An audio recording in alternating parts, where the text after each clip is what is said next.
katika neno la Bwana. Andika jambo hili: mambo yaletayo ushindi dhidi ya vita. Mambo yaletayo ushindi dhidi ya vita. Kuna mambo yanayopaswa uyaelewe kwamba ni mambo muhimu yanaleta ushindi kwenye vita ulionao. Ni mojawapo ya mambo muhimu sana, kwa sababu hiyo inaweza kutokea kama silaha. Tutajifunza mambo mawili tu, hata kama siku nyingine kwa kitu tutaendelea mengine, lakini leo tujifunze mambo mawili muhimu yaletayo ushindi unapokuwa kwenye vita. Vita vipo kwa sababu vimetangazwa na Yesu na Mungu mwenyewe kwamba niliweka uadui kati ya mwanamke, uzao wa mwanamke na uzao wa nyoka. Vita vipo. Sasa ni muhimu tu kujifunza namna ya kukabiliana, kushinda, kwa sababu vita vipo. Na yule joka alipotupwa akawakasirikia wale washikao ushuhuda. Kwa hiyo vita vipo.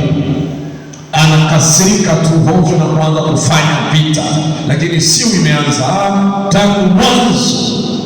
Biblia inatueleza nimeweka uadui. Hiyo ni vita imetangazwa kwa uzao wa nyoka na uzao wa mwanamke, shetani na majeshi yake.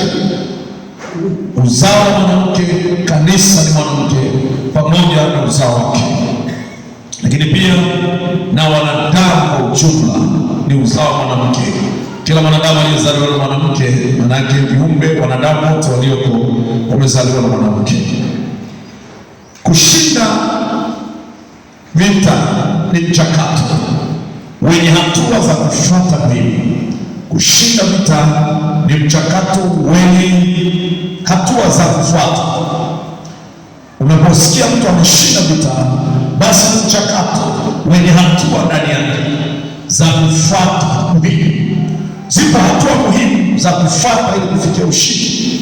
Ni kweli vita vipo, lakini katika vita hivyo tunashinda na zaidi ya kushinda, kwa sababu Yesu Kristo yeye ametupenda. Kwa sababu Yesu Kristo alishinda, tuna nafasi kubwa ya kushinda vita, kwa sababu Bwana wetu Yesu Kristo alishinda vita. Na kwa sababu vita vipo, hatuogopi vita, kwa sababu tuna hakika ya kushinda. Na tunapokuwa tunashinda, utukufu unarudi kwa Bwana. Mambo yaletayo ushindi zaidi katika vita ni muhimu kufahamu, kwa sababu huo ushindi ni haja ya kila mpambanaji. Kila anayepigana ni haja yake kushinda. Wewe unashindana na shetani na wafuasi wake. Kushindana kwetu si juu ya damu na nyama, bali juu ya falme na mamlaka na majeshi ya pepo wabaya. Sasa kama tunashindana na falme hizo, kila anayeshindana haja yake ni kujipatia ushindi. Kwa hiyo wewe unaposhindana na wafuasi wa shetani, na wao haja yao ni kuona wanakushinda. Wewe unapopambana na shetani, shetani haja yake kwa kuwa na ile mshindani, basi haja yake na ufahamu ni kupata ushindi. Unaposhindana kwenye vita, lazima mlikukae kwa sura hiyo kwamba tunashindana, tunachuana. Na tunapokuwa kwenye mchuano wowote, nikisemea lugha hiyo kwa sababu watu ni washabiki wa mpira, wengine walikuwa wamekesha wanaangalia mpira. Kila anayekaa kwenye mechi ana haja yake ya kushinda, kila mmoja. Sasa ikiwa kila anayepambana vita haja yake ni kujipatia ushindi, ni lazima mtu huyo awe na mazingatio ili aweze kujipatia ushindi. Lazima awe na vitu vya kuzingatia. Kwa mujibu wa Biblia, kila mtu ambaye huwa anashindana huwa kuna mambo anajizuia ili kusudi afikie kupokea tuzo ya ushindi. Kuna mambo lazima tukazingatia. Rumi 8 mstari wa 3 wa 37, andika hiyo, lakini andika Korintho wa kwanza 9:25. Ile Rumi 8:37 ni neno ambalo nikutangulia kufahamu zako kwamba tunashinda na zaidi ya kushinda kwa yeye aliyetupenda.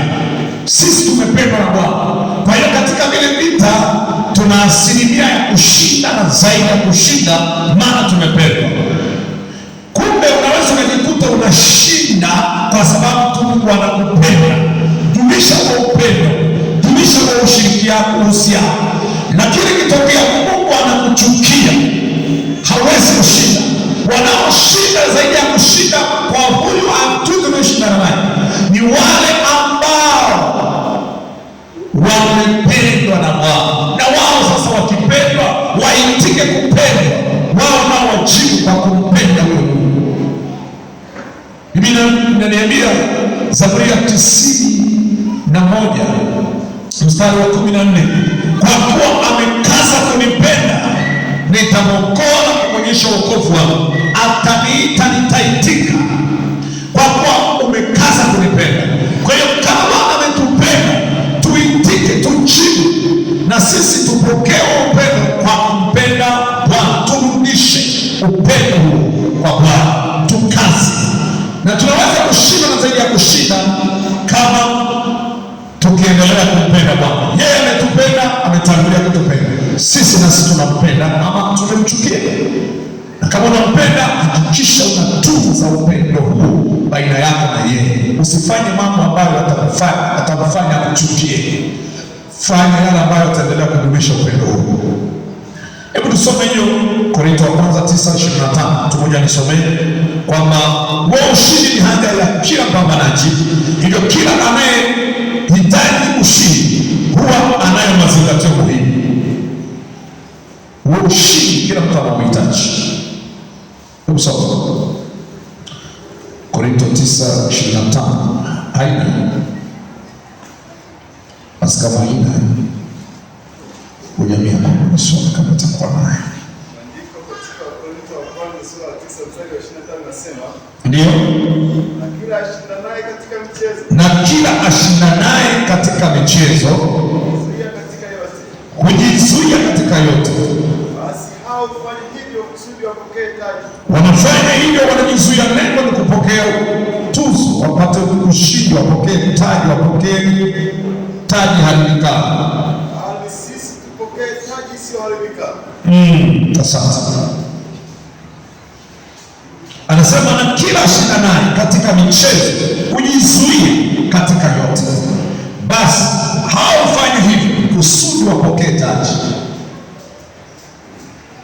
Wanafanya hivyo kila mwenye kunia kushinda, maana ushindi huwa una pongezi, ushindi huwa una tuzo yake, ushindi huwa una ujira wake. Ndio maana anajituma, anajibidisha, kuna mambo atajizuia ili aufikie ule ushindi. Kwa hiyo tunapopambana, tunaposhindana na adui na wafasi wa adui, ufahamu kuna tuzo, na ndio maana hataki adui akuache. Anang'ang'ana kushindana na wewe kwa sababu yeye naye ana mshahara, ana ujira, ana tuzo, anataka pokee tuzo. Anapokushinda anaendelea kupanda vyeo, anapandishwa madaraja. Mchawi akikushinda kokole, anapanda daraja kwa sababu anakushinda kokole aliyowashinda wewe. Wachawi wengine walikufa, walienda kushindana na kokole, walipata hasara. Wewe unatoka unasema mlokole mmoja tumemweza, unapewa tuzo, unapandishwa. Kwa hiyo ndio maana akazana, kwa sababu kuna ahadi ya kupewa taji. Sasa ikiwa mnashindana kwenye vita vyovyote vilivyo navyo, ya shetani mwenyewe, shetani na wafuasi wake. Unajua hata ninasema shetani na malaika zake, Mikaeli na malaika zake wakashindana, lakini mwisho wa siku wakamshinda kwa damu ya mwanakondoo na kwa ushuhuda wa neno lake. Kwa hiyo shetani na wafuasi wake, malaika zake, manake wajumbe wake, malaika zake ni wajumbe wake. Kwa hiyo tunaposema kushindana vitani, kwa hiyo tunaweza kushindana na shetani, tukashindana na wajumbe wake, wafasi wake. Wewe ni mfasi wa Kristo, kwa hiyo ambaye anaweza kashindana na wafasi wa Kristo kwa mujibu wa maandiko. Ufunuo sura ya 12 uone kabisa wafasi hao wana vita. Sura ya 12 mstari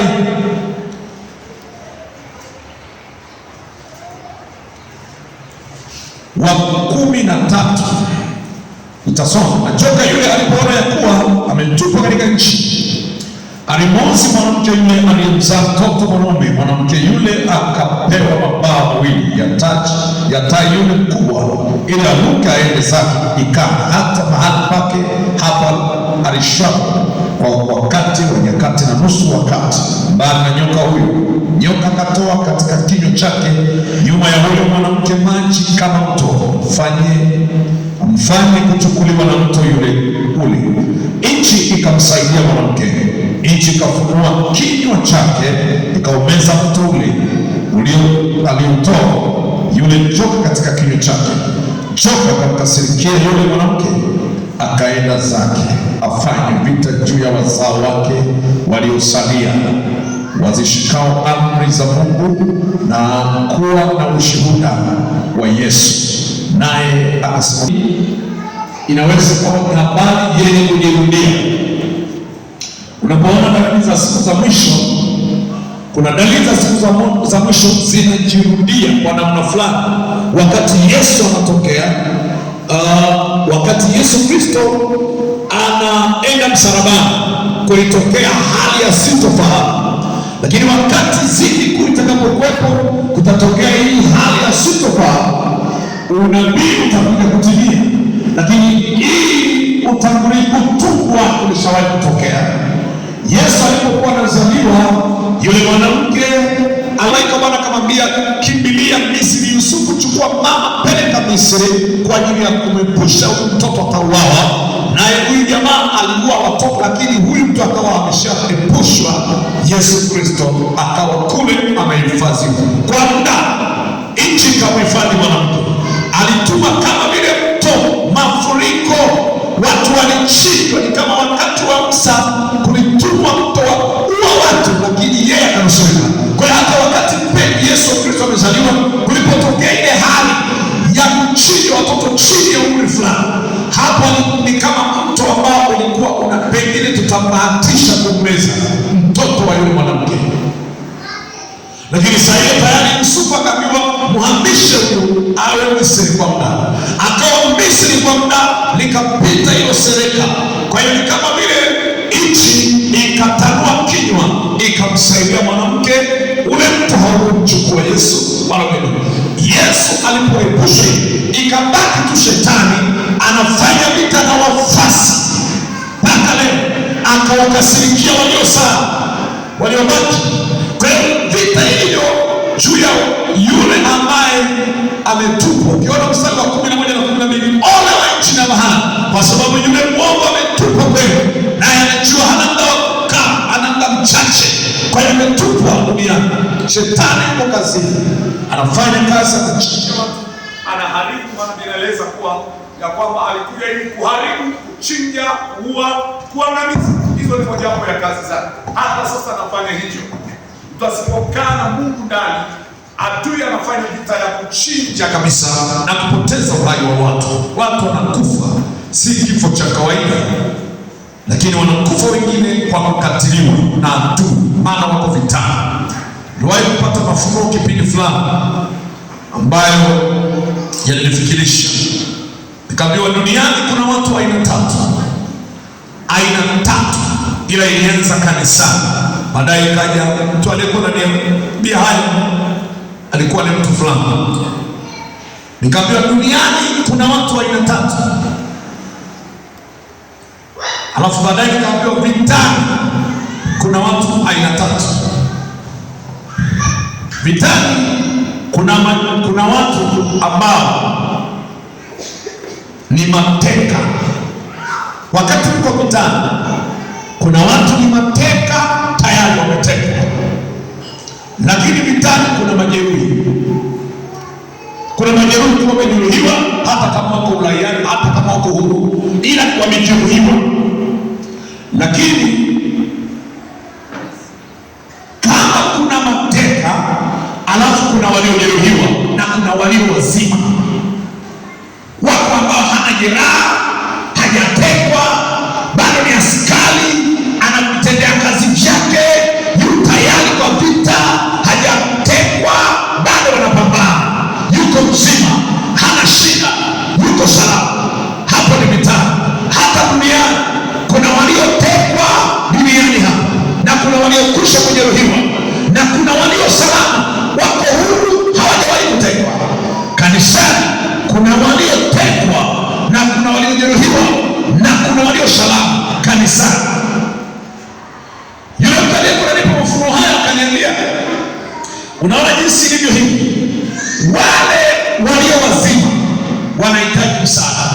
ili wasije wakatekwa ama wasije wakajeruhiwa.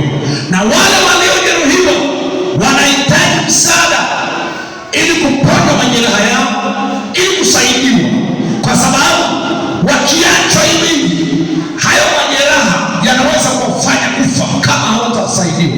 Kama kuna mtu anapata majeraha, mko vitani, msipowahi kumsaidia, msipofanya treatment kwa anapotea.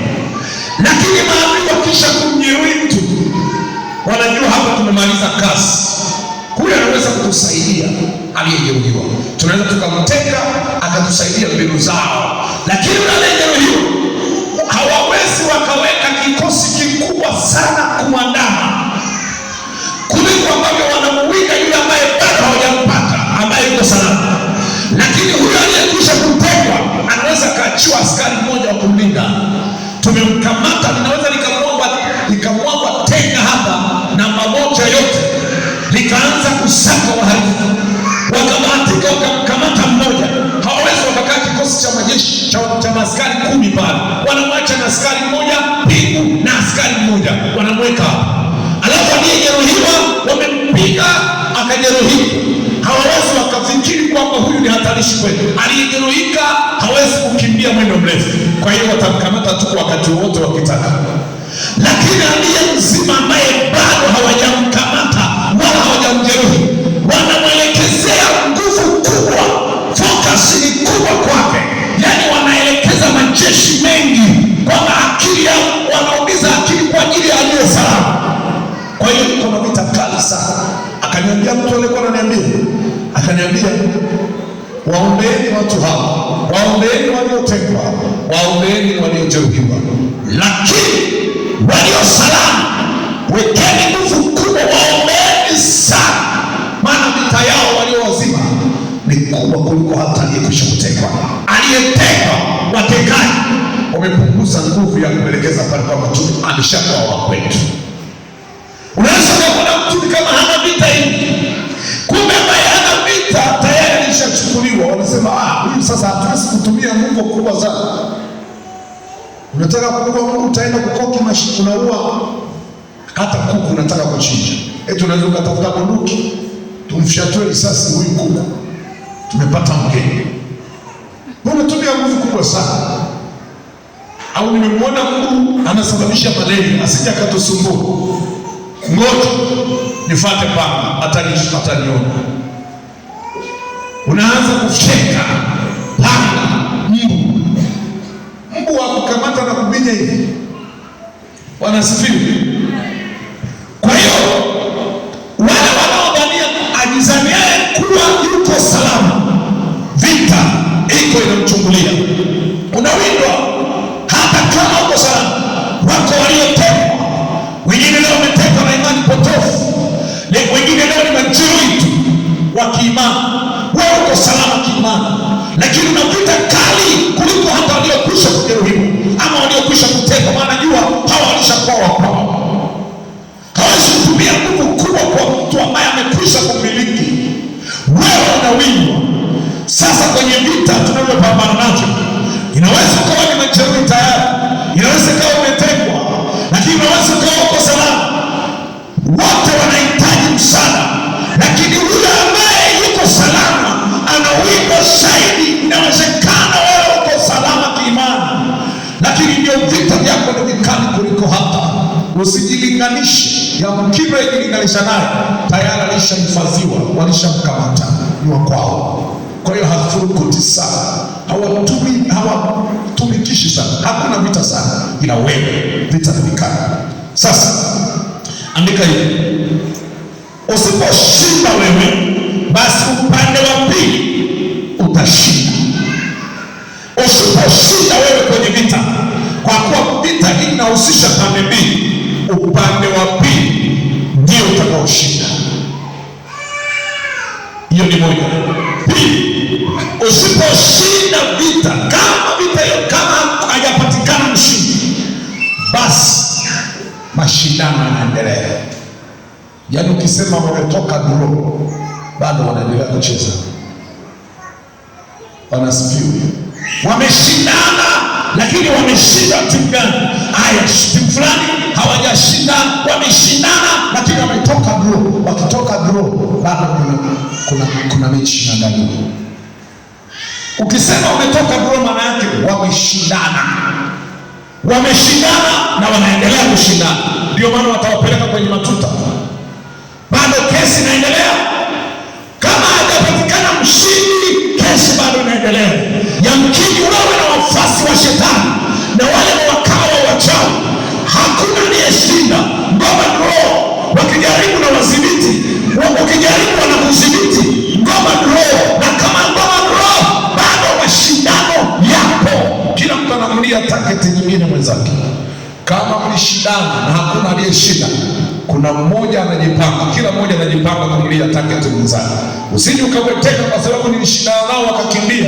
Ndio maana huwa nawaambia, unaweza kushindana na watu, limetokea dude fulani, umeshindana na joka halafu likapotea ama likakimbia, ukusifikiri umaliza kesi. Hapo ni ngoma bro. Amekuja amejipanga, ametumia silaha zake, ameshindwa, akaamua kwenda kujipanga upya. Haina maana kwamba umemshinda, ameenda tu kujikusanya. Kwa hiyo ukimwoteka unasema nimeshashinda, alikuja kwa sura ya mbwa, nikamtandika kakimbia. Kwani kukimbia ndio umemaliza kesi? Sinaenda na jihadi, no. Nimeenda nimekurupuka kwenda nikajipanga, au nikaongeze kampani. Kwa hiyo unajuaje? Usirelax na kwanza kula sikukuu kwamba amenishindwa, amekimbia. Sanaenda kuongeza jeshi. Akili yako ikwambie huyu niendelee kujipanga kimkakati au nimfuatilie mpaka nimemaliza kichwa.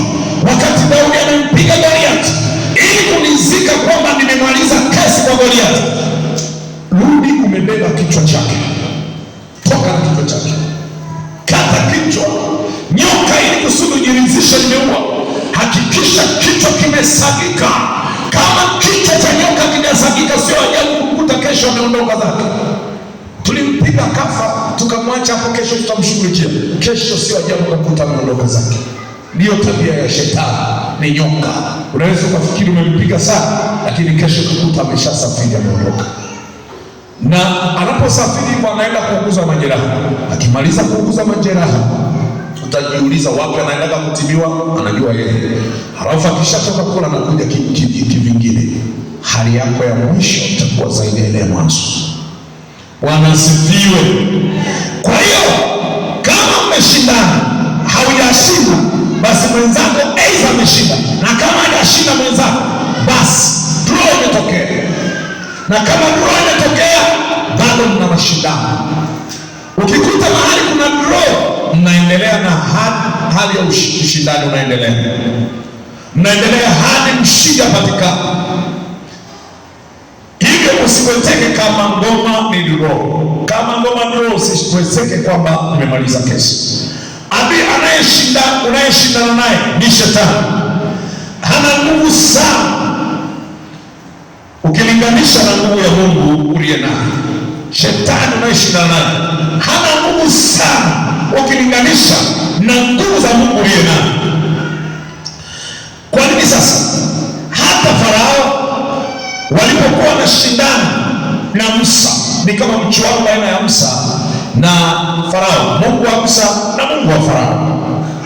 Farao naye alikuwa amejaribu kuonyesha nguvu zake, akajaribu akaiga maji kwa damu, akaekiti.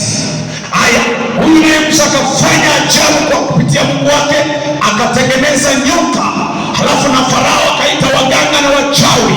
Waganga na wachawi ni wafuasi wake, wao nao wanasaidiana kwenye hiyo vita. Kwa hiyo naye wakatengeneza nyoka, lakini ajabu, kwa sababu inataka kuonyesha uwezo wa Mungu tuliye naye na uwezo wa maadui tunaoshindana nao, nani mwenye uwezo zaidi. Ili unapotembea kupambana ile vita uelewe, lazima ufahamu kwamba Mungu uliye naye uwezo wake ni mkubwa sana kuliko uwezo wa Mungu. Adui ana uwezo mdogo sana ukiwa na Mungu wa kweli, lakini usipokuwa na Mungu wa kweli, adui ana uwezo mkubwa sana. Usipokuwa na mahusiano mazuri na Mungu wa kweli, shetani ana nguvu sana. Mtu mmoja anasema shetani sio msomi sana. Wewe ana asilimia 0 ngapi za elimu, ila wewe ukiwa na Mungu, wewe una asilimia 100 za ujuzi, za uelewa. Teknolojia yako iko juu sana, asilimia 100 ukiwa na Mungu. Lakini uwe msomi bila Mungu, una 0 mbele ya shetani. Ndio maana utakuta msomi ametekwa na shetani kizembe kabisa, alafu yule mtu aliyefeli darasa la kwanza shule akaachia darasa la pili, akaona haelewi kabisa, alafu akawa na Mungu, ana uwezo kumshinda msomi asiyekuwa na Mungu. Yule maskini asiye na chochote anaweza kumshinda yule tajiri asiyekuwa na Mungu. Haleluya! Kwa hiyo unaweza kuonekana msomi mbele ya shetani ukiwa na Mungu ndani yako, lakini kama wewe ni msomi halafu hauna Mungu mbele ya shetani, wewe ni mshamba sana, hauna elimu yoyote. Na ndio maana atakuchukua mateka tu. Msomi anachukuliwa mateka na adui kama ana Mungu. Elimu yake haimsaidii chochote, mali ya mtu tajiri haimsaidii chochote mbele ya shetani. Kwa hiyo ukiwa na Mungu, wewe unaonekana na uwezo. Atakapokuja kwa hila zake, kwa mbinu zake, anachotumia ni nini sasa? Kwa sababu hana uwezo sana. Yeyote ambaye huwa hana uwezo, ukiwa unashindana naye hawezi kukuparamia. Kuna mtu mmoja alikuwa wanagombana na mtu. Yule mtu alikuwa anagombana na mume wake, lakini sifundishi kugombana na mume wako. Mwanamke alikuwa na maguvu, alafu alikuwa na mkono wa kushoto. Mwanaume alikuwa na mwili tu kawaida, mili ya kawaida tu. Sasa yule bwana mwanaume alikuwa anatumia tekniki kumpiga yule mama, ila yule mama likimkamata, hata kama kumkamata tu kwa mkono mmoja, utaona limebwaga chini ile kaka, anatandikwa chini yule kaka. Lakini alianza kuwa anapambana sana, tuzishikane nguvu, yaani tukishikana nguvu hapo lazima chini. Ile mama likimkamata, hata kama likinasa tu hata mguu linanyanyua hivi, linayo nguvu. Lakini sasa tekniki zinahitajika. Ni aibu sana sasa kuanza kunyanyuliwa hivi. Bwana asifiwe. Shetani ana nguvu sana. Sina maana ya kuwaita mmoja wapo shetani hapo, hapana. Ninaongelea habari ya uwezo wa shetani ulivyo dhaifu. Shetani ni dhaifu, lakini anatumia nini sasa? Shetani anatumia maarifa, anatumia tekniki, yuko kimkakati, anakusubiri ukijisahau, anakuvamia. Ukijifungulia mlango, anakuchapa kupitia mlango. Ukijisahau kidogo, kwake ni fursa. Kwa hiyo ukishajua mbinu zake kwamba huyu jamaa hana Mungu, ndio maana huwa anavamia. Anayevamia hajajiandaa kupambana. Akiona umejiandaa, anakusubiri umelala. Panza alipoondoka akaenda kulala, yule adui akaja kupanda. Kwa nini asipande siku ukiwa macho? Kwa nini asipande wakati ukiwa macho? Anajua siwezi kupanda mbele ya jamaa akiwa ananiona, nitasubiri macho yake ameyafunga, ndipo ninaweka vya kwangu. Hata leo shetani anapandikiza vya kwake siku umejisahau. Kwa hiyo unaangalia, yeye anakutafuta na kukutai. Siku kisinzia anapanda, anajibebeshia ushindi, lakini sio kwamba anakusanya shetani. Bwana Yesu asifiwe. Hata kama yuko namna gani, lakini shetani ni cha mtoto sana. Hata huyo mchawi unayofikiri maarufu, hakuna mchawi maarufu mbele ya Yesu. Ukiwa na Yesu halisi, hakuna mchawi aliyeshindikana. Hakuna mchawi aliyeshindikana ukiwa na Yesu ndani. Hakuna mizimu korofi, kwamba mizimu yetu ni korofi, ni ya kiganga, ni ya kikabila fulani. Ukiwa na Mungu aliye hai, hakuna kabila. Yeye amewekwa juu ya makabila yote. Simba wa kabila la Yuda, yeye ni zaidi ya simba wa makabila yote.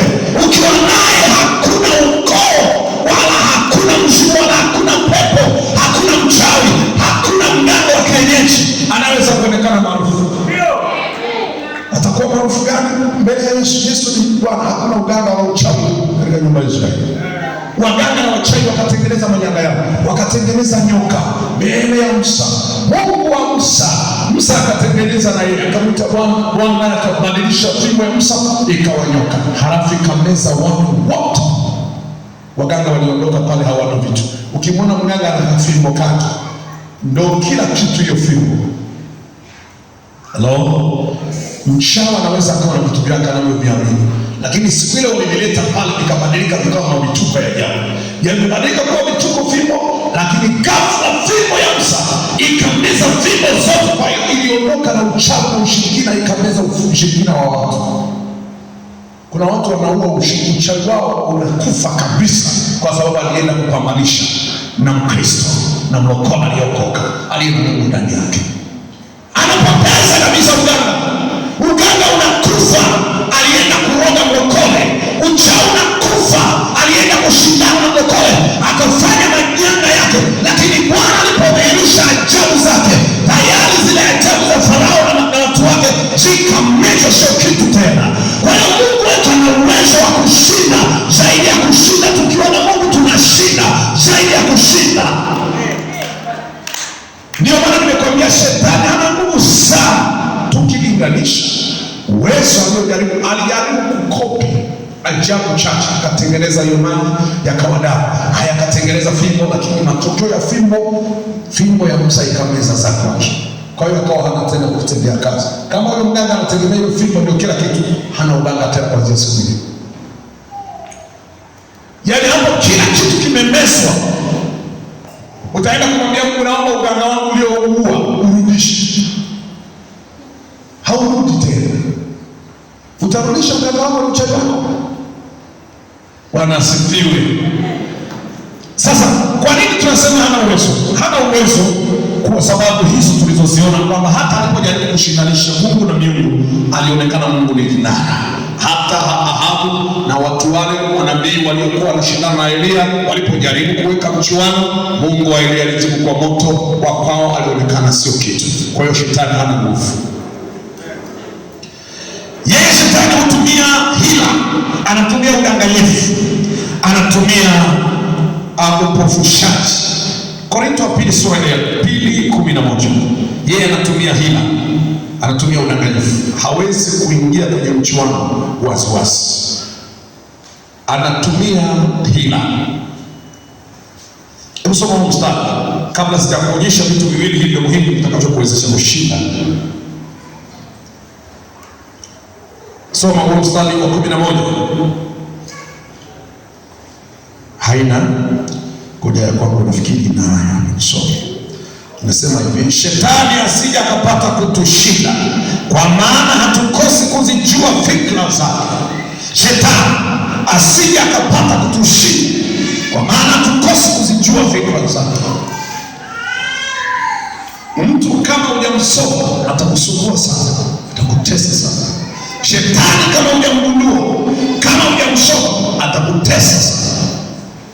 Lakini ukishamsoma fikra zake, mbinu zake, namna zake, utazielewa, hapo ni rahisi kumdhibiti asifanye lolote. Wako watu wanasumbua mpaka wanasema kaka jamaa kananitesa, sijui nifanye nini. Siku ukimsoma hakutesi tena. Hapo umekuzidi maarifa, hapo umekushinda mbinu. Siku ukimgundua, siku ukimfahamu, siku ukimwelewa, wewe hapo kwake ni kipofu, haujui mbinu zake. Ukiwa haujui mbinu zake, amekupofusha. Mungu wa dunia hii amepofusha fikra za watu. Aliwapofusha, amewachukua mateka tayari, anaweza kuwatumikisha. Amewapofusha. Siku wakifumbuliwa macho, wataondoka, watatafuta, watafanya harakati za kumwacha. Siku wakipata macho. Leo kwa kuwa ni vipofu, wanaendelea kunyenyekea, wanaendelea kumsujudia, wanaendelea kukaa magotini pake, lakini siku wakipata macho. Sasa jambo la kwanza, ili ushinde vitu, fumbuliwa macho. Ufumbuliwe macho. Kufunguliwa macho ni hatua muhimu sana, ni kupata ufahamu juu ya mafumbo, juu ya siri Kufunguliwa macho ni kufunuliwa siri, ni kutiwa macho ya nuru. Unapotiwa macho ya nuru unapata kuelewa vitu. Efeso inasema 1:18, macho ya mioyo yatiwe nuru mpate kujua. Kabla hujatiwa nuru macho yako ulikuwa hujui.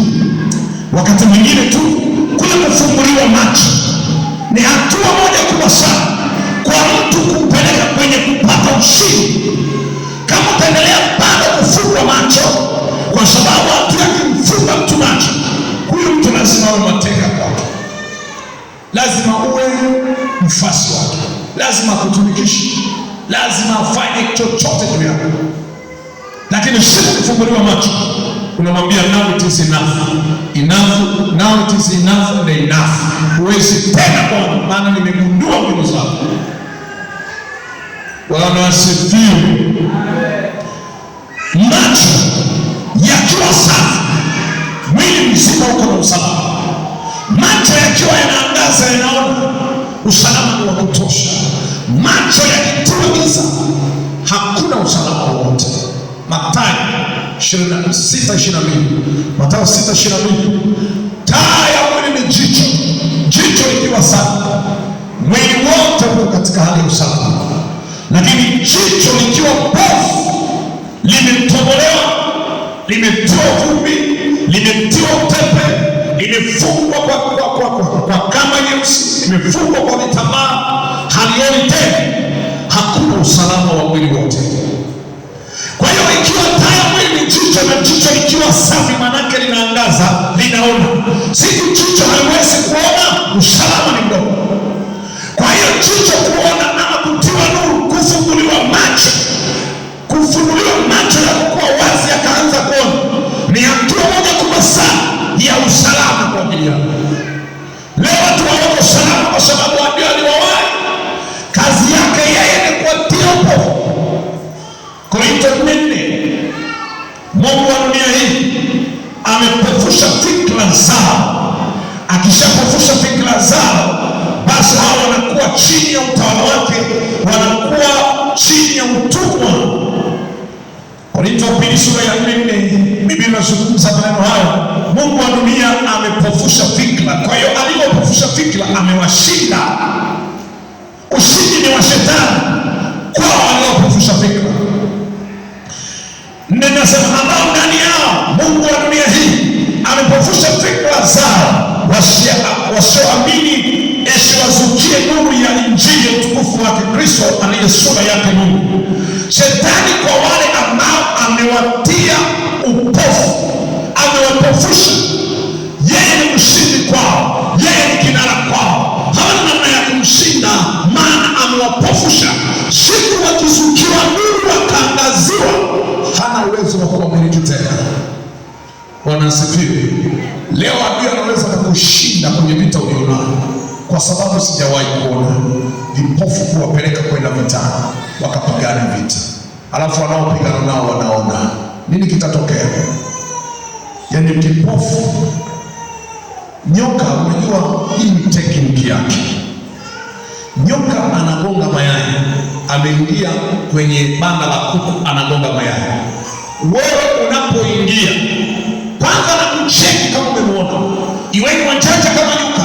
Nyoka anaweza akaingia, nyinyi hamjamuona, hamjakutanisha naye macho, mtashangaa mnakuja kumuona wakati yuko katikati. Yaani ameingilia kule mlangoni, ameingia, nyinyi mmejisahau, aliwatazama machoni, akagundua hawanioni, akaingia.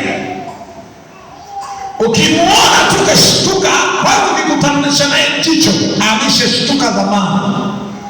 Na ndio maana ukiingia tu chumbani, kama ameingia kuku, yuko chumbani, kuku yuko kwenye chumba fulani, alafu kuna nyoka ameingia anagonga mayai, ile unaingia haujamtazama au utaona chochote, ile unakutanisha naye macho, anakuwai macho, anayapiga upofu.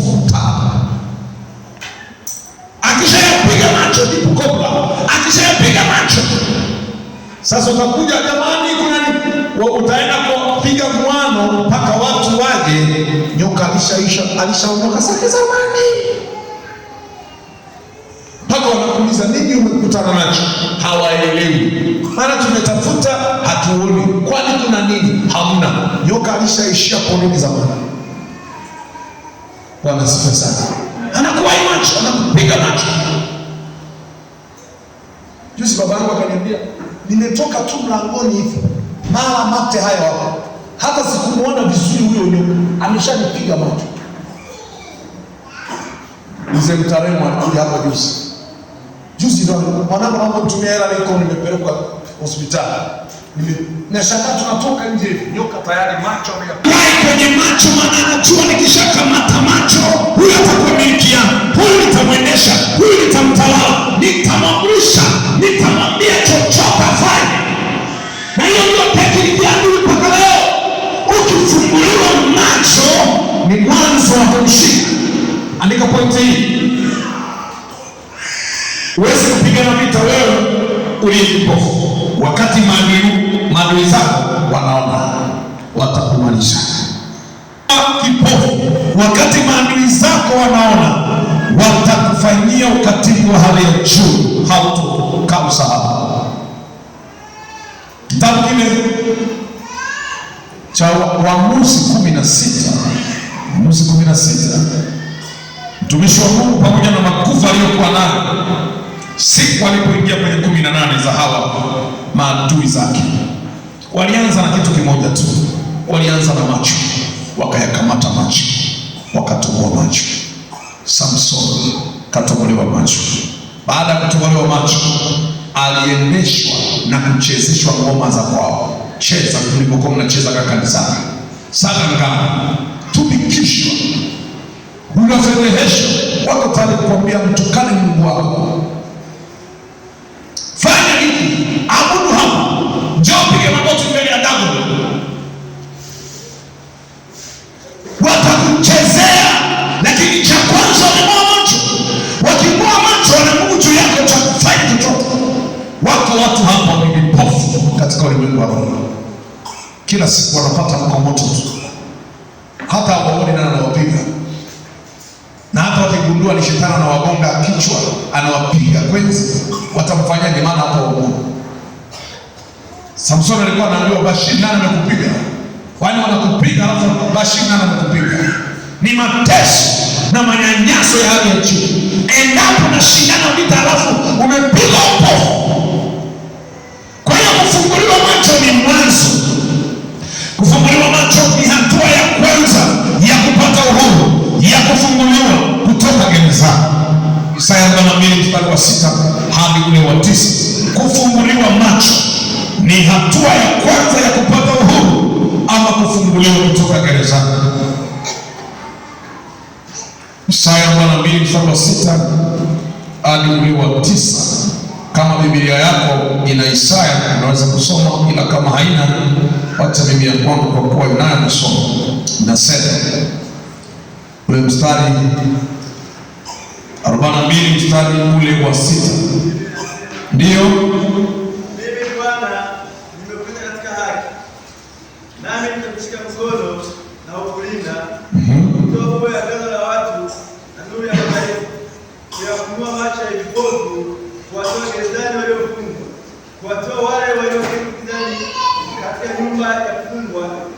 Mimi ni Bwana, ndilo jina langu, na utukufu wangu sitampa mwingine, wala sitampa sanamu za sadaka. Tazama, mambo ya kwanza yamekuwa, nami nikuyahubiri mambo mapya, kabla hajatokea, mapasheni habari zake. Asante sana.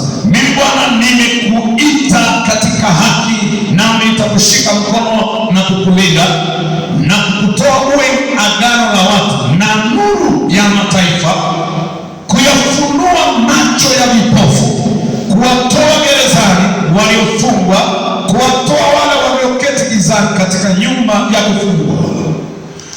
Mtu ambaye macho yake yamefunguliwa ni hatua ya kwanza kutoka kwenye gereza ama kutoka kwenye utumwa.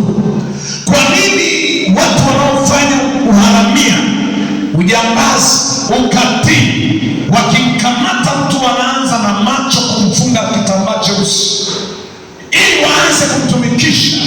Na hiyo ni alama ya kuwa wamemteka, wamemkamata, ili waendelee kumkalisha kwenye hali ya mateso na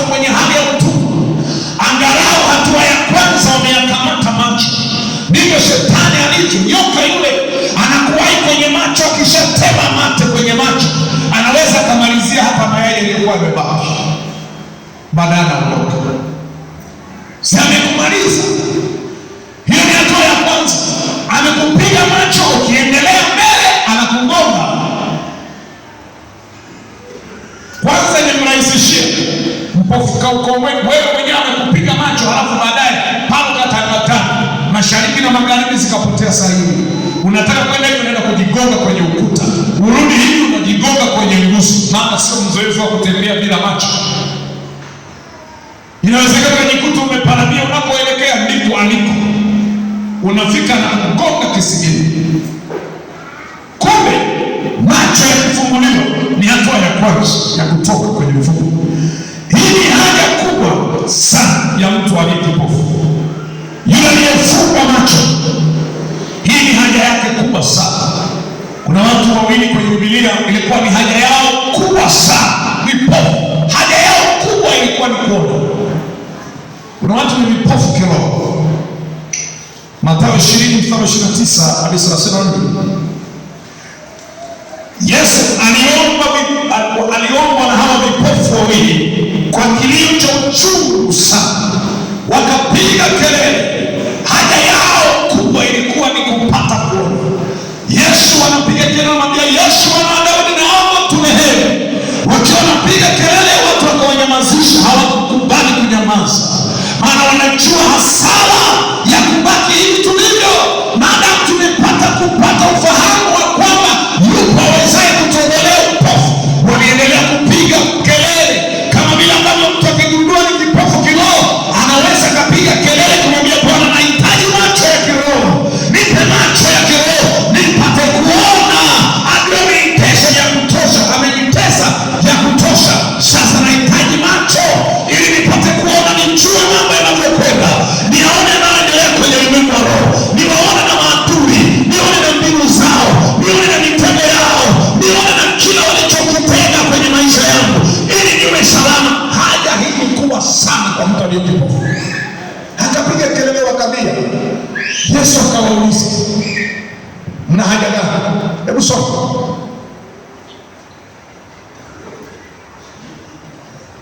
Wengine ndio wanaanza kutafuta kitabu. Ni kitabu gani kweli? Haya, nifika some.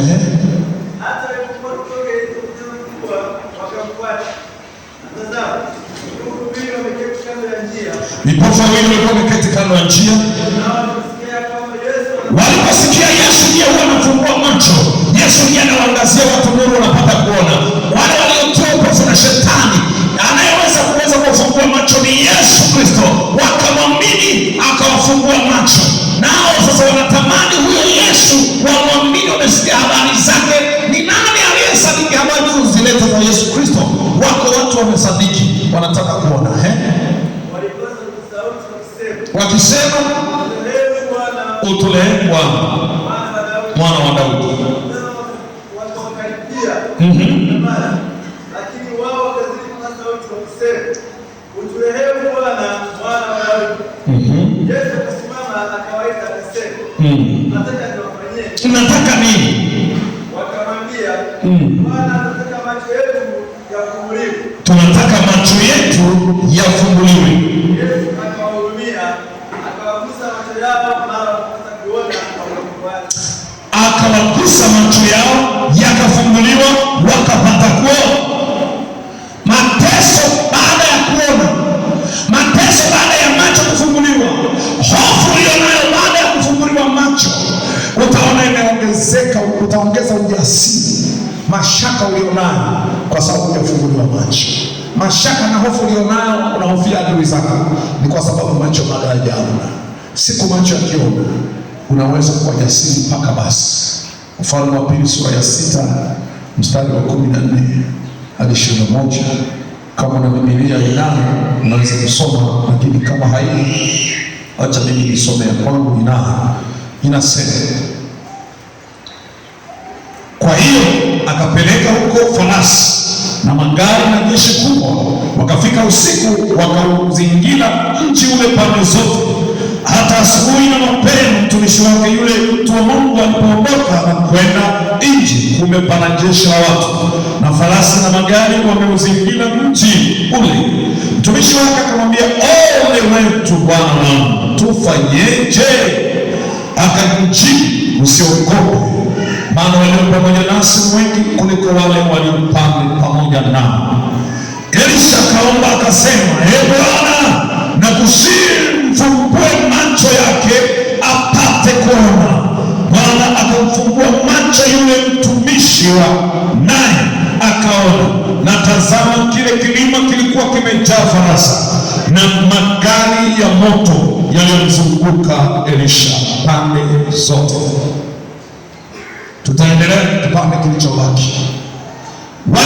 Alipofunguliwa macho yule mjakazi akajitia ujasiri, hofu iliyokuwepo ikaondoka, kwa sababu alikuwa na hofu ya usalama wake kwa sababu ya macho yake yameziba. Lakini akifunguliwa macho, yeye atajiona ni mshindi na ni jasiri, na ndio mwanzo wa kupambana, mwanzo wa kuwatukana hata maadui, mwanzo wa kuwapuuza maadui, pale utakapokuwa macho yako yamefunguliwa.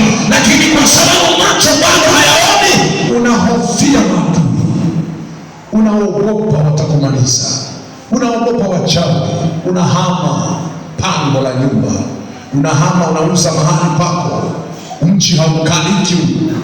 Lakini kwa sababu macho ni vipofu, ila ukifunguliwa macho hamna haja ya kuhama, watahama wengine. Wanasifiwe.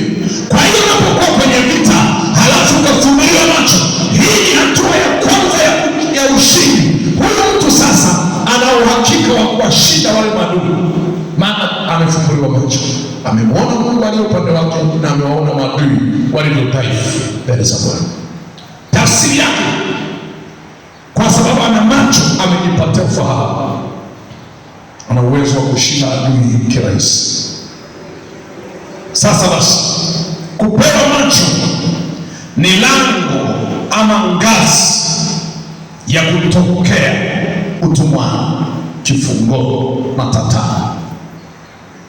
Kupewa macho ni ngazi, ni mlango wa kutokea mahali ulipokuwa unatatizika, huko matatani, huko mahali hatarishi, huko utumwani, ulikuwa kifungoni. Lakini macho yakiona ni mwanzo, umepata mlango, umepata ngazi ya kupandia. Kwa sababu kama macho bado, utapitia wapi? Utaanzia wapi? Huna pa kuanzia. Kwa nini kufunguliwa macho? Kwa nini kufunguliwa macho yako ni chanzo cha mafanikio yako? Ni kwa sababu utakapoona, ufahamu wako utakapopata fahamu, maamuzi yako yatabadilika sana. Baada ya kupata ufahamu, maamuzi yatabadilika sana. Kitabu cha Luka, maamuzi huwa yanabadilika sana baada ya mtu kufunguliwa macho. Luka 11. Kama itatokea ukafunguliwa macho, maamuzi yako yatabadilika. No, soma Yohana 12:40. Yohana 12:40.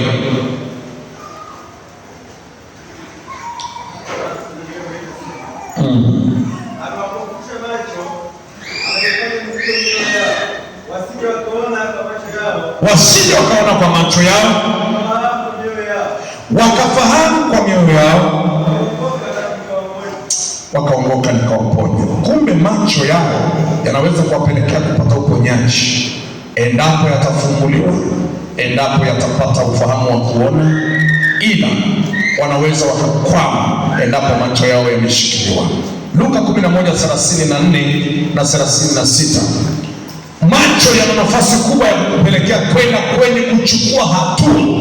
Baada ya kugundua na kuona kinachoendelea, unaweza ukachukua hatua kirahisi. Luka 11:34 hadi 36 kama unaweza.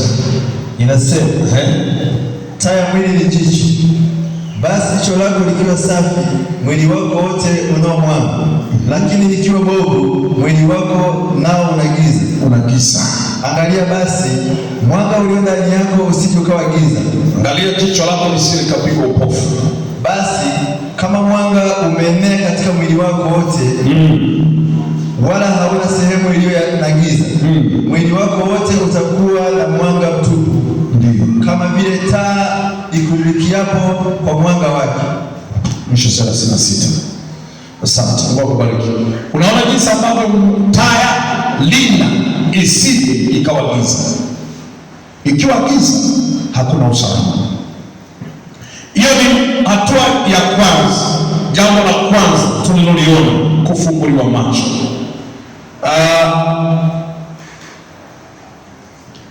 Kufunguliwa macho, adui kumbuka ya kwamba alitumia nafasi ya upofu wao.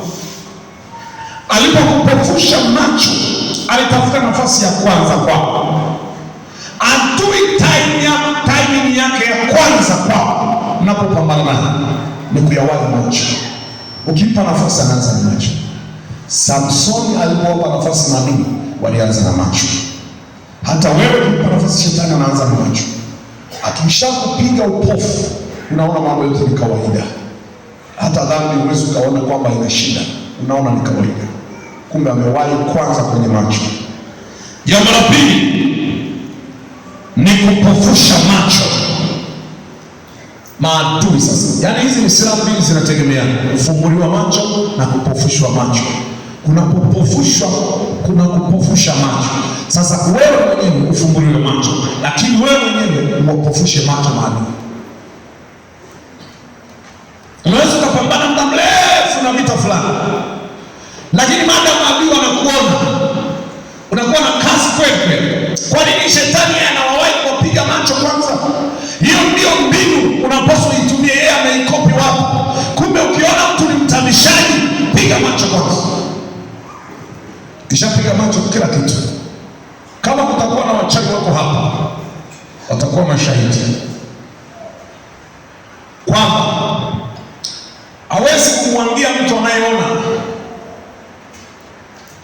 Yule asiyeona ndio unamwambia. Angekuwa mchawi tungemuuliza akatupa ushahidi. Mimi aliwahi kunisimulia mchawi mmoja, nikajua tu yeye ni mchawi kwa sababu hajasema yeye mchawi, kama nikajua na yeye kuna kauchawi fulani. Wameenda msibani, anaonaje kwa mfano?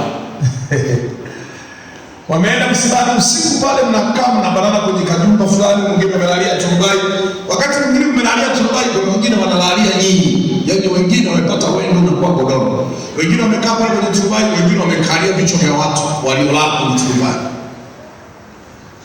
Si hamna macho. Tulikuwa msibani, nimetoka kule na mafua, nimetoka kule kichwa kinauma. Basi. Unajua maana kwa sababu ya mchanganyiko wa watu pale, hewa ya pale na unajua msibani hali ya hewa ni nzito. Nzito gani bwana? Mbona hewa ni ile ile? Kuna watu wanachezea watu. Kwani hewa gani hiyo sasa? Mbona watu wa pale hawajatoka wanauma kichwa? Wanasifiwa. Akakaona kazi yake kamoja kanakuwa kanawakalia watu wamelala, kanawakalia kifuani, kanakalia kichwa. Sasa kalipokutanisha naye macho, akatabasamu tu, akacheka, akaendelea na kazi zake yenyewe. Unafikiri huyo ambaye umekutanisha macho ataenda kumkalia? Unakalia wapofu hawa. Kuna mchawi mmoja alikuwa anaendaga kwangu. Hiyo ni story niliyopewa na mtu. Ila wachawi kwa kikopo tumewauliza. Alichokifanya, baba alikuwa anapenda kukaa kwenye likikome pale nje. Ng'ombe zinakaa, kuna zizi kubwa, alafu kuna likikome. Baba anajikalisha pale mpaka muda, anavuta keko yake. Saa 4, kumbe anachelewesha watu wanataka kutoka. Kwa sasa wanakuwa anaona mbona bado kwenye kikome hapa, huyo ni kipofu. Nendeni nikamtesti namba, alishaanza kuona siku hizi macho yanaona. Wanaenda pale na mkuki, kabinti kanatuma, anaenda na mkuki, kanamjaribishia kwenye jicho. Mzee yuko tu anapiga keko yake. Anavuta keko yake tu, anapiga mapofu tu. Kanasogeza kabisa mkuki kwenye jicho, ili kama kibabaika tujue anaroga huyu mtu ameshaanza kuona. Haoni. Au kanaenda pale kanamsongola yule mzee pale. Mzee yuko tu anapiga keko yake. Hana shida, kipofu. Anaambia leta gari. Fisi anakuja, anafunga breki pale, anazunguka, wanapanda, wakirudi wakikuta nasikia amewahi pale kwenye kikome saa 11, wazee usingizi tu kikoma, au anahisi ng'ombe zake zinaweza kuibiwa, anaenda tu nakaa kwenye kikoma, anaanza kufuta sigara zake. Sasa watu wanarudi saa 11 ile, amesikia mbwa wanaweka kasema tutoke nje tusije tukaibiwa na mbuzi wakaibiwa hapa. Anakaa kwenye kikome pale, atakuwa anatengeneza kikome. Haya, anakuja yule, nenda kamcheki pale, amba ametua gari, nakuja nafungia breki karibu na yeye pale, mbona hata ashtuki. Naenda pale na unaanjaa macho yake, unaona hamna kitu, peleka fisi ndani. Ukiwa kipofu, shetani ndio maana anatumia nafasi ya kuwapiga upofu, akiwapiga upofu afanye mambo yake. Lakini siku unafunguliwa macho, wewe adui hakuwezi. Hili unaweza ukaitumia mbinu ile ile ambaye alikuwa akiwadhibiti wengine ambao wanawapofusha. Kwa hiyo kumbe kupofusha macho ni silaha inayoweza kukusaidia wewe kumshinda adui yako. Baada ya kumpiga upofu, hakuoni tena, hafanyi chochote kwako tena, utamtumikisha sana. Unaona raha ni raha sana endapo adui hata akuone. Ile umemwona anakuja anasogeza kichwa chake, yeye si akuone na ingia kichwa, unatandika kwa raha zote, unachapa. Yaani hata akija unatandika, hakuoni. Anaruka kumbe anaruka, anasogea karibu na wewe, unatandika zaidi. Raha kweli kushindana na adui ambaye umeshamdhibiti macho. Waulize waliompiga Samsoni walipomteka,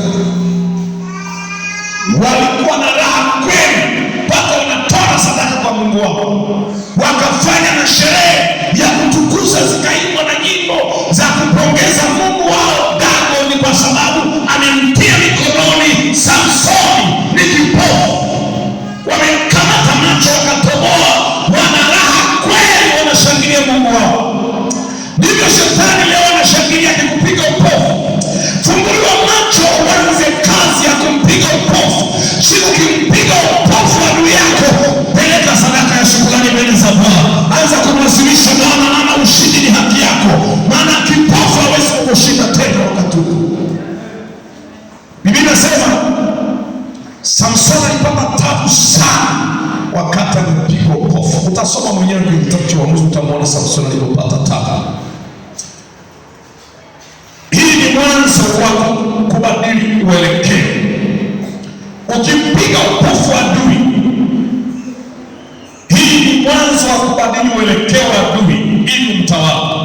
Adui yako unaweza ukamwongoza, ukamfanya utakalo, ukamfanya ukamtumikisha, ukamtesa, ukamfanya ukatili vile upendavyo. Ukiendelea kitabu cha Mfalme sura ya 6, ukiendelea na wa 18, hebu endelea mstari wa 18 sasa. Tulikomea wa 17, hebu soma 18.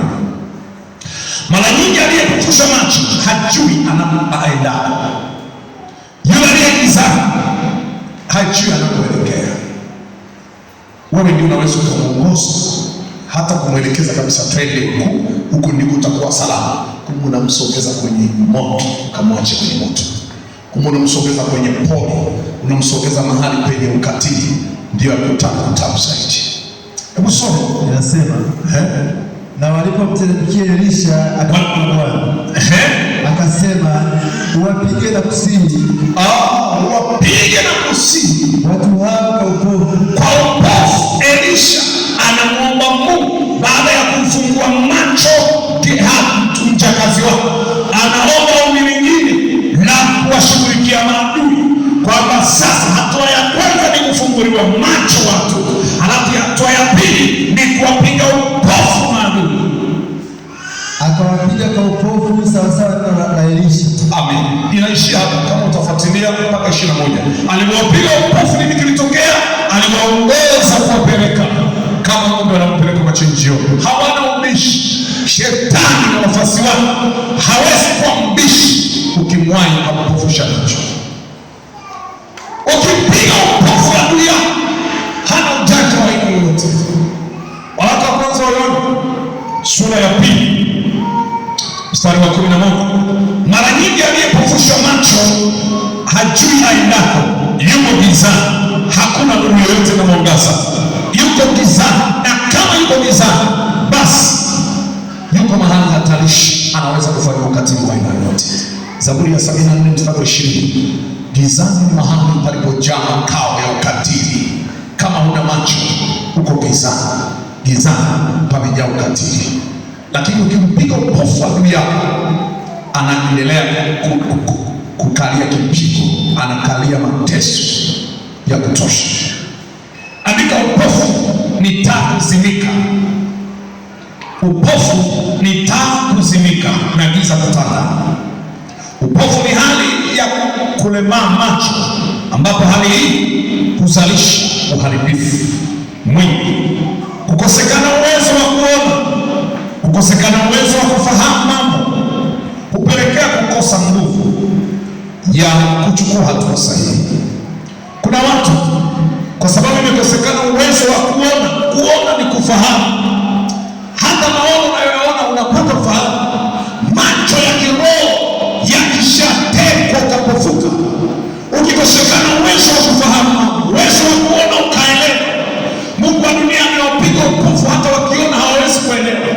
Shetani amepumbaza mioyo ya watu ili wakitazama wasielewe. Kukosekana uwezo wa kufahamu ni chanzo kikubwa sana cha kwenda utumwani. Ni mlango wa kuelekea kwenye utumwa, kwenye mateso, kwenye ukatili.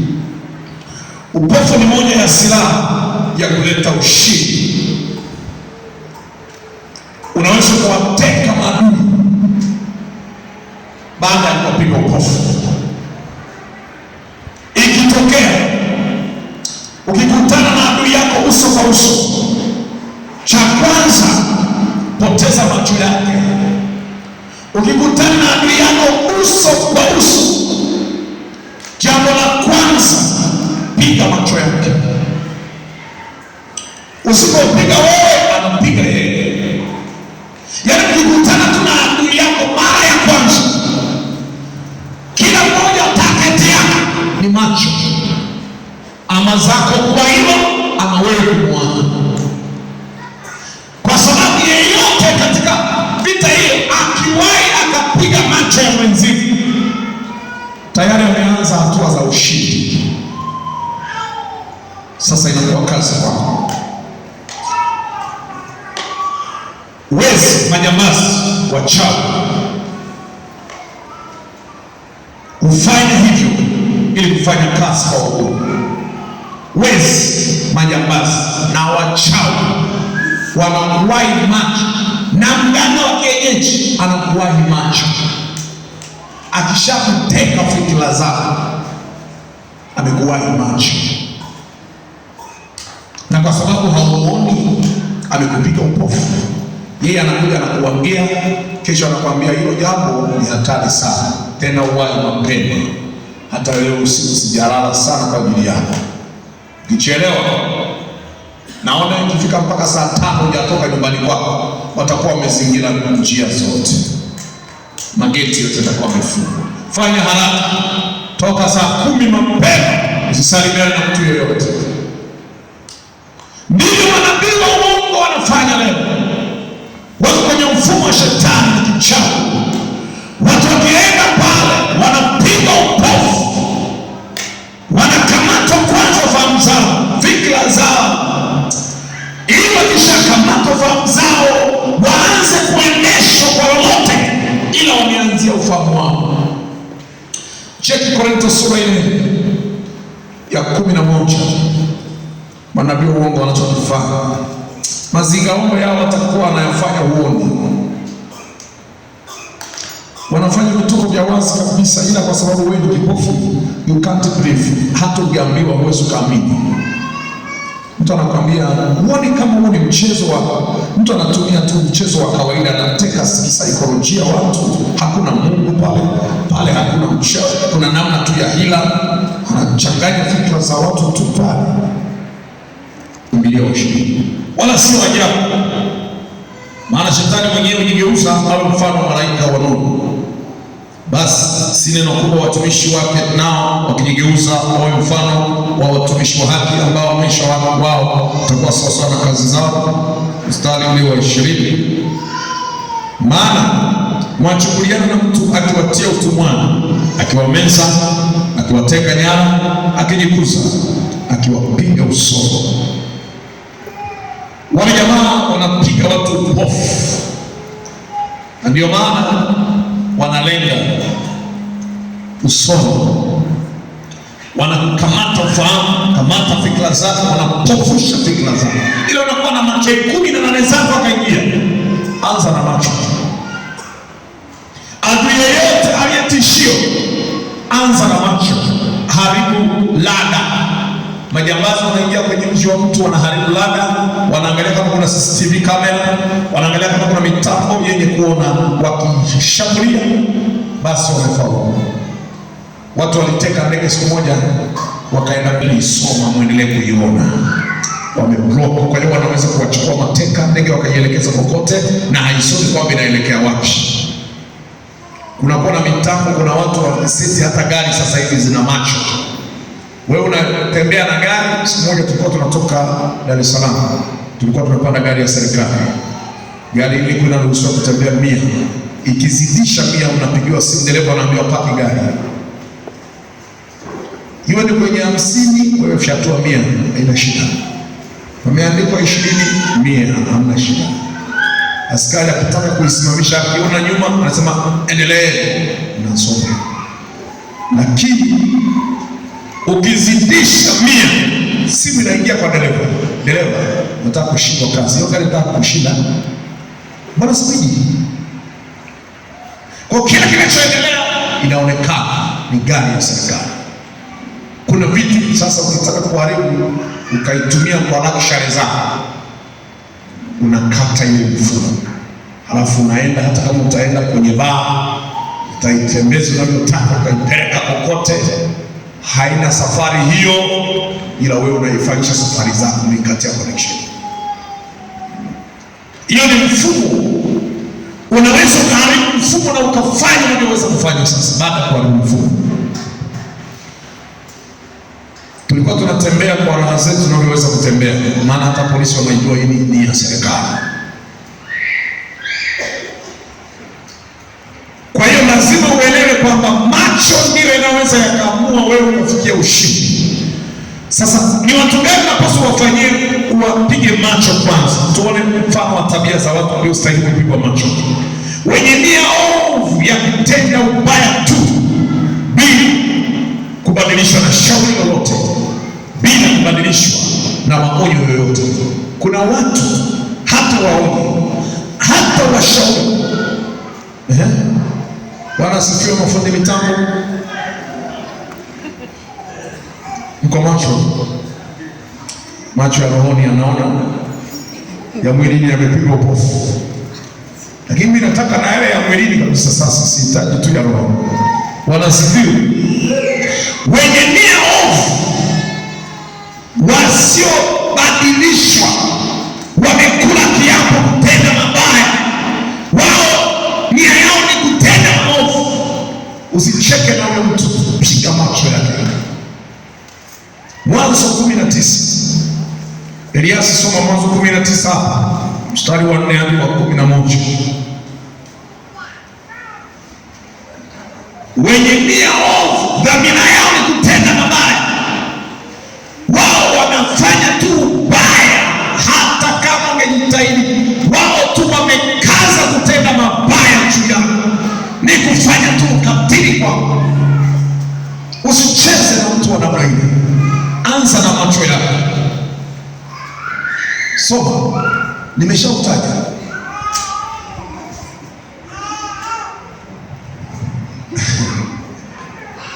Hata jirani hajui.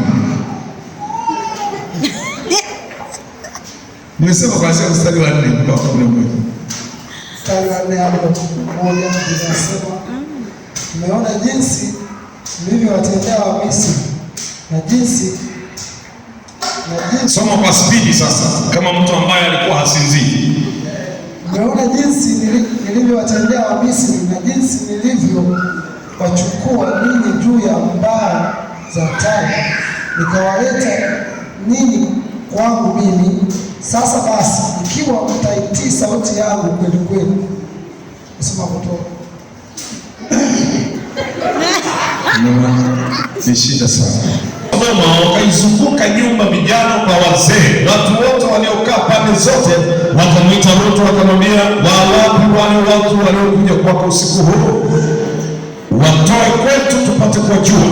Lutu akawatokea mlangoni, akafunga mlango nyuma yake, akasema, basi nawasihi ndugu zangu, msitende vibaya hivi. Tazama, ninao binti wawili ambao hawajajua mtu, mme na wasihi, nitawatolea kwenu, mkawafanyie vilivyo vyema machoni penu, ila watu hawa msiwatende neno, kwa kuwa wamekuwa chini ya dari yangu.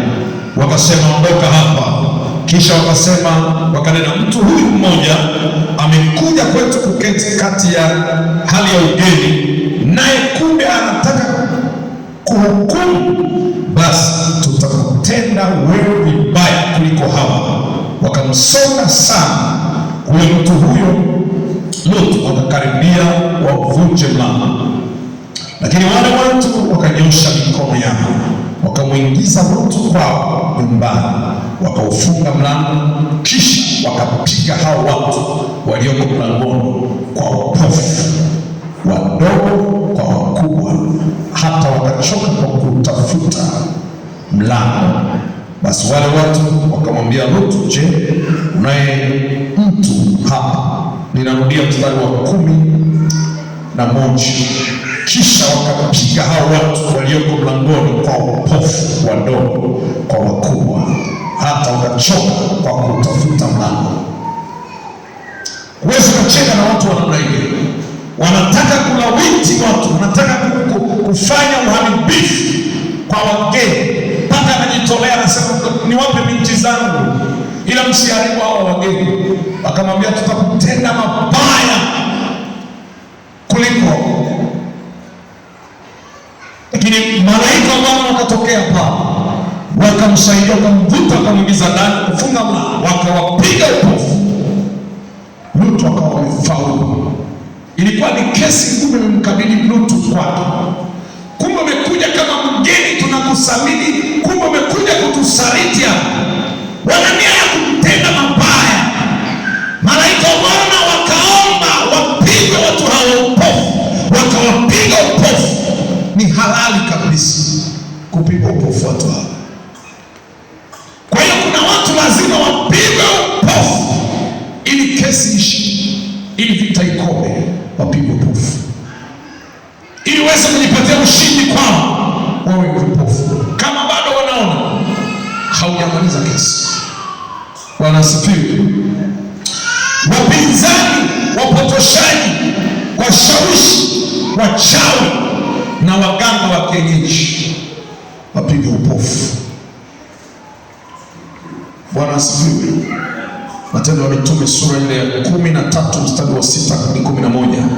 Kama na Biblia imeandikwa hivyo, hiyo Biblia iko sawa, kamili. Na kama haina Matendo 13, badilisha Biblia, tafuta nyingine.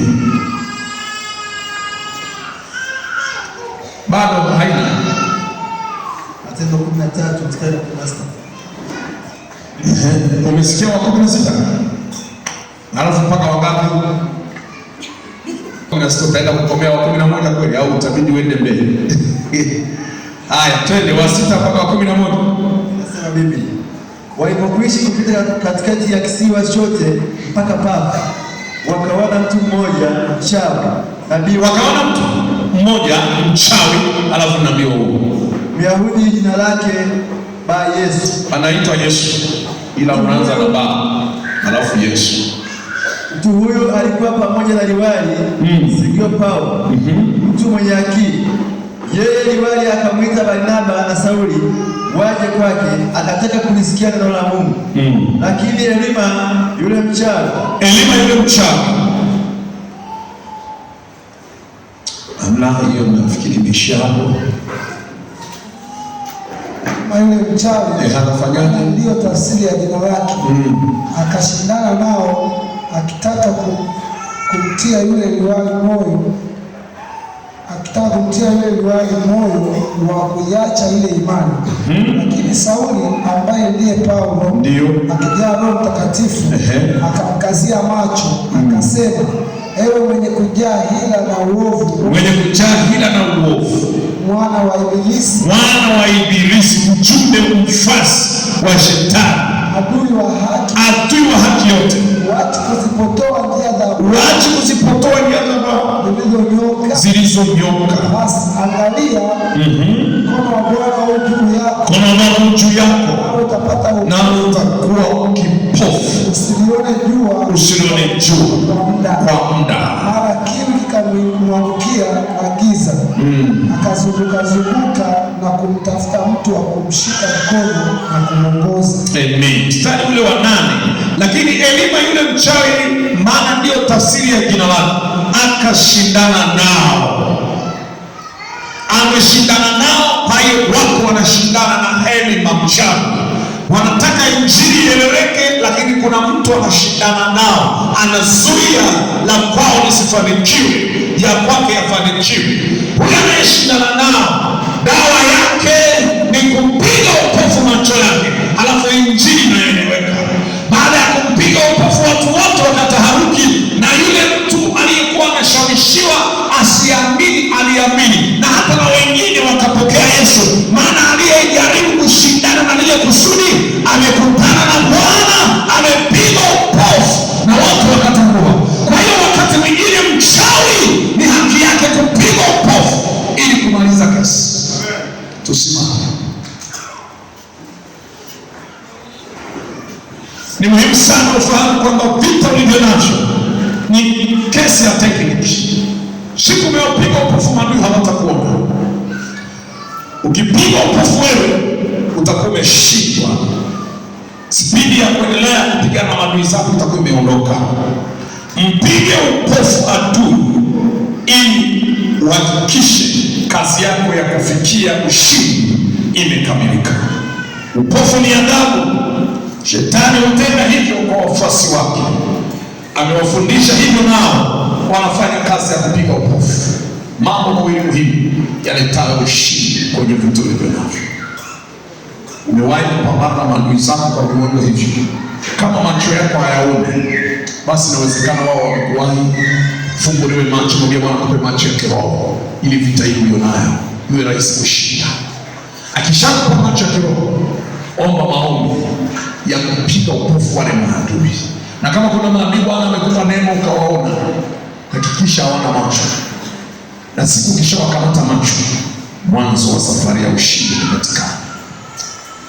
Kwa sababu ukianza kupigana na adui ambaye ameshampiga macho, uko salama.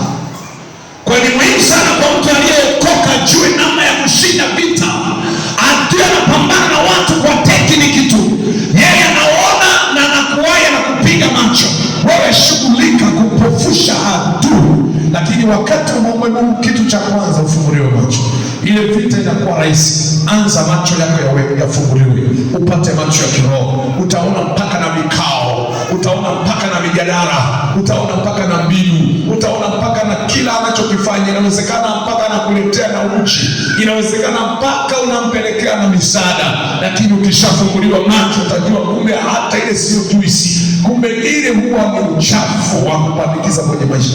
Utagundua vitu vingi. Macho ya kiroho kwa mpambanaji wa vita ni hatua ya kwanza na ni kipaumbele chake, apate kuona macho.